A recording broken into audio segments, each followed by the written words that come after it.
Cry of Fear. This is a first-person psychological survival horror game. Now, this game is real interesting. It follows Simon, who's a 19-year-old who randomly wakes up in an alley after being hit by a car, because that's generally what happens in real life. But this game's interesting because it goes from the nightmare realm to the actual city, and the city's real interesting because it's completely abandoned and it looks like it takes place on Halloween, which, one, I like Halloween, and two, that just really sets the mood. So, I'm already liking this game already. And it's really similar to Silent Hill because it goes in between. And Silent Hill is one of my favorite series, and that's really what got me into this. And playing it, it's like I feel like I'm playing Silent Hill just in first person.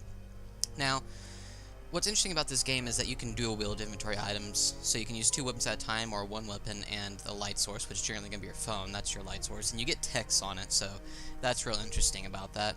And then, of course, in order to fill your health back up, you have to use morphine, but if you use morphine and use too much of it, or too much morphine, I should say, it'll blur your vision.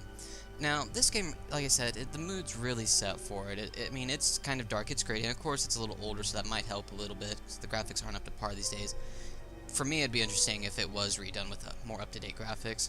But the game's fairly long. It's like 7 to 8 chapters, depending on how you play it, and depending on what ending you get, and there's, I guess, 3 bad endings in it. I haven't actually beat it.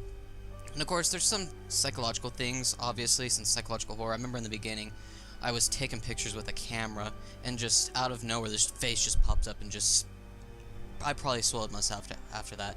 But it's a very interesting game. It features puzzles in it, so, I mean, if you like the survival horror and you like to do puzzles, most people seem to really like that. That's what this has in it, and of course you can fight monsters in it, obviously. And it's just a fun game. I mean, it's not, like, too scary. It has its moments where it's just like, ooh, what's gonna happen here?